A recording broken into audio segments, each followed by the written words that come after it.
자, 본문 들어갈게요. 한국이 수소선박 국제표준 선점했는데 굳이 이런 얘기가 나오네요. 정부가 액화수소 운반선 시장을 주도하고 수소경제 활성화를 위해 수소선박의 국제표준 선점에 나섰다. 산업통상자원부 국가기술표준원은 한국이 선박용 수소 저장 탱크 표준을 세계 최초로 국제표준화기구에 제안해 국제표준 개발이 시작됐다고 밝혔다. 뭐 이렇게만 얘기하니까 별 성과가 없는 것처럼 생각할 수 있겠습니다만, 일단 중요한 건 세계 LNG 운반 시장 안에서는 우리가 97%의 점유율을 사실상 점유하고 있어요. 그나마 이제 중국 쪽에 일부 선박이 나가긴 하지만, 그거는 이제 만들어도 못 쓰는 선박으로. 네. 주로 그냥 만들어 보는데 의의를 가지는 선박으로 알고 있죠. 왜냐면 그런 방식으로 만들어졌던 몇 개의 선박들이 현저한테 넘어오는 가스나 운행을 안 하고 있는 걸로 확인이 되고 있기 때문에, 사실상 LNG 운반선에 관해서는 이제 우리가 전체적인 모든 것들을 다 국산화 내지는 국산 안에서만 만들고 있는 게 사실입니다. 근데 이 기술 표준, 국제 표준이 왜 필요하냐면, 거기에 들어가는 이제 품질 기준부터 자재라든지 이런 거에 대한 표준 기술들이 다 따로따로 돼 있어요. 가장 대표적인 게 이제 멤브레인 저장 탱크라고 하는데, LNG 선박을 저장할 수 있는 저장고가 차가운 온도나 그 안전성을 유지하기 위한 표준 기술이 있거든요. 근데 이게 프랑스 거예요.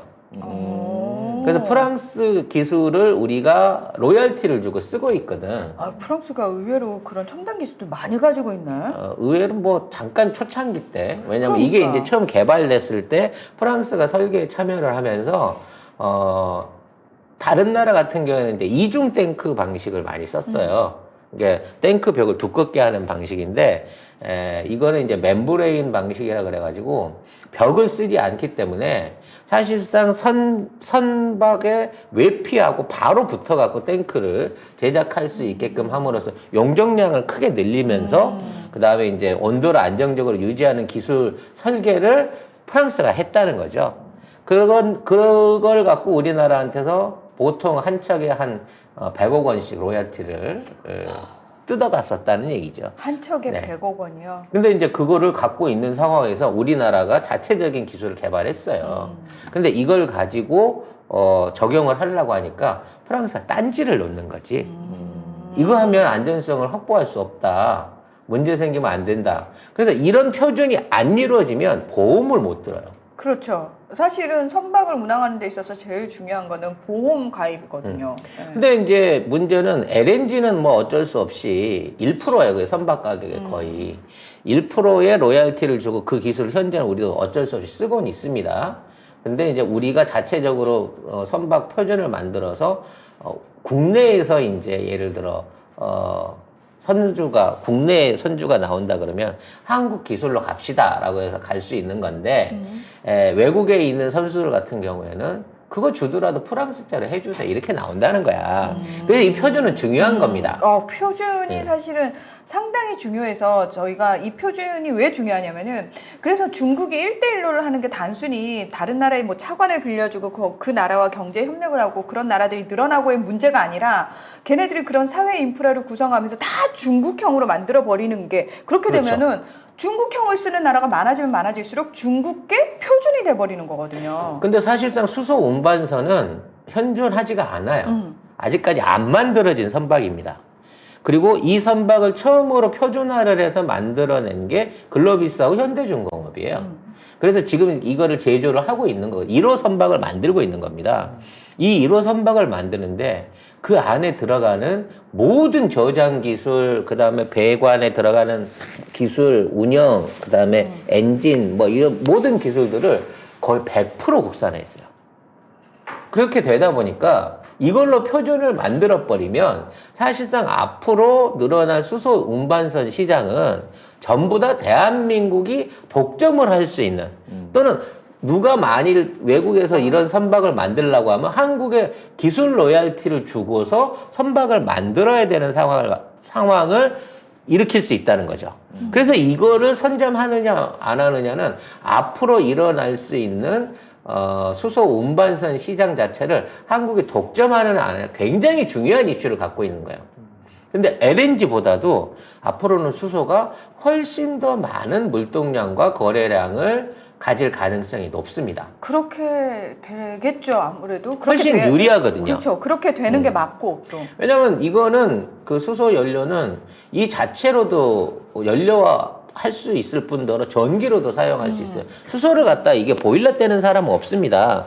대부분 다 전기로 전환하거든요. 스스로 보일러를 내면 왜 떼죠? 그런 표현을 왜 하는 거예요? 아니, 발상이네. 근데 수소를 운반해갖고 LNG처럼 보일러 때는 연료로 쓰는 게 아니라 전기로 상용화해서 들어가기 때문에 응용 범위가 굉장히 넓다는 겁니다. 그리고 이거를 표준화하게 되면 이와 관련된 배선이라든지 배관이라든지 이런 것들도 전부 국산 자재를 쓰게 돼 있어요. 왜냐면 수소는 LNG보다 영하 70도 정도가 더 낮은 상태로 유지가 되기 때문에 여기에 들어가는 배관들 자체도 국내 포스코에서 생산하는 망간 위주의 강관을 사용하게끔 진행을 하고 있는 거거든요. 그러면 앞으로 모든 그 수소 관련된 파이프라인 플랜트에 한국산 제품들이 쓰일 수밖에 없게 되는 거고요. 이걸 받아서 움직이게 되는 분리형 용기가 있어요. 그러니까 이제 그 FRP라고 불리죠. 지근에 있는 FRP 용기처럼 탄소 섬유를 똘똘똘 말아갖고 만드는 고압 고기능성을 가진 용기들을 국산화시키고 있는데 아마 이 용기들이 또한 이동 용기의 표준이 될 수 있는 겁니다. 쉽게 말해서 수소가 운반되는 모든 프로세스에 들어가는 표준 기술을 한국화하려고 하는 가장 중요한 시도인 거예요. 그래서 우리나라가 국제표준 신규 작업표 표준안 이거를 결정하는 ISO 투표에서 미국, 영국, 독일, 중국 등 회원국 다수의 이런 뭐라고 해요? 찬성을 얻었습니다. 왜냐면 거부를 못하죠. 왜냐면 우리가 기술을 갖고 있고 지네들은 앞으로 이걸 따라 만들려고 해도 최소한 10년 이상은 연구를 해야 되거든요. 그러니까 10년 뒤처지는 거야. 한국의 기술을 안 받아들이면. 그렇죠. 그리고 가장 중요한 건 앞으로 이러한 부생수소를 가장 많이 생산할 가능성이 있는 국가가 호주, 그 다음에 남미, 아니면 북유럽 이런 쪽이거든요. 그러니까 그런 쪽에 있는 국가들은 다른 나라의 기술을 믿을 수가 없는 상황인 거죠. 우리나라가 최고다. 그렇죠. 그래서 이건 단순히 조선 산업뿐만 아니라 수소 플랜트, 수소 보관 용기, 차량, 그리고 그거에 이어지는 발전기까지도 풀 세트로 전부 다 한국이 독점할 수 있는 이러한 국제 표준의 시초다라고 생각을 하시면 될 것 같습니다. 그러니까 거의 수소와 관련해서는 한국산이 정품인 것 같아요. 그렇죠. 네. 기준이요, 기준. 세계 앞으로 표준. 5G 시장에 한국 제품이 정품이 되듯이 앞으로 조선과 수소 관련된 모든 플랜트 산업에 한국산이 표준이 되는 시대가 올 거고요. 이 수소 경제가 앞으로 2050년대 가면 전 세계 GDP의 30% 내지 40%를 차지하게 되는 어마어마한 규모의 시장이라는 겁니다. 이것만 갖고도 먹고 사는데. 그럼 우리 G1 되는 거 아니야 이러다? 우리가 인구가 적어서 못 될 뿐이지. 아니야. 한반도 통일하고 이제 출산율이 높아져야 되는데 그건 쉽지 않겠네요. 통일되고 죄송합니다. 나면 좀 1억까지 갈 수 있지 않을까? 아유 못 돼요. 되나? 안 돼요. 결과적으로 우리나라의 그 위치나 인구를 봤을 때는 쉽게 말해서 우리가 해외에 나가야 돼요. 그래서 우리 국민 10명이 그 현지 주민들 1000명을 데리고 공장장이랑 관리 역할을 해가면서 가르쳐서 써야죠. 네. 그런 나라가 오게 되면 그때는 정말 한국어가 국제 표준어가 되는. 그럼 우리 이제 영어 따위 배울 필요 없어? 영어 따위는 이제 배울 필요 없어. 지네들이 한국어를 배우게 되고 일단 막상 배워보면 너무 쉽고 편한 거거든. 발음 못하는 네. 발음이 없죠. 특히 이제 매뉴얼이라든지 뭐 공학적인 문서나 이런 것들을 사용할 때 한국어 표현이 정식이 되면 영어든 불어든 뭐든 한국어로는 다 표기가 가능하잖아. 그렇기 때문에 오히려 국제 표준이나 학문 표준, 학술 표준 세 개의 공통 국가어도 한글이 차지하게 되는 세상을 2050년이면 볼 수 있다. 그때까지 살아 있어야 될 텐데. 꼭 살아야지.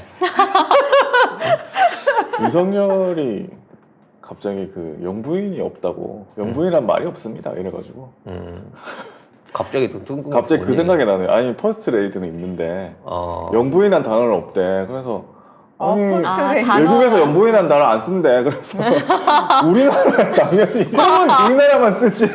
그러면 영부인이라고 하지 말고 첫부인이라고 하시든가. 네. 네, 갑자기 그 생각이 나네요. 네. 한글 얘기하니까. 요 죄송합니다. 얘기는 이제 수소 얘기였고요.